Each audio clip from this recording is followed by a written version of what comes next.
Yan, pag ganyan po ang tanawin, enjoy ko yan. Yung mga gumagalaw na ganyan, ang mga leaves, tapos malakas yung hangin. Huwag naman po yung sobrang lakas. Na yung as in delikado na yung lakas.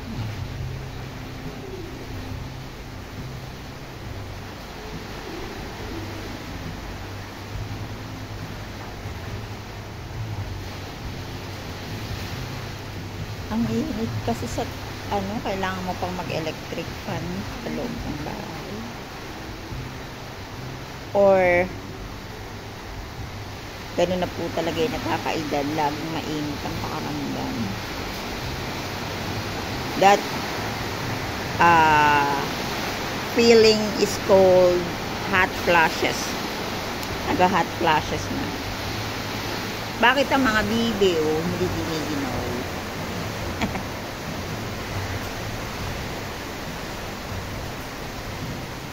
Kanina po, napakainit. Tapos dry na dry yung lupa.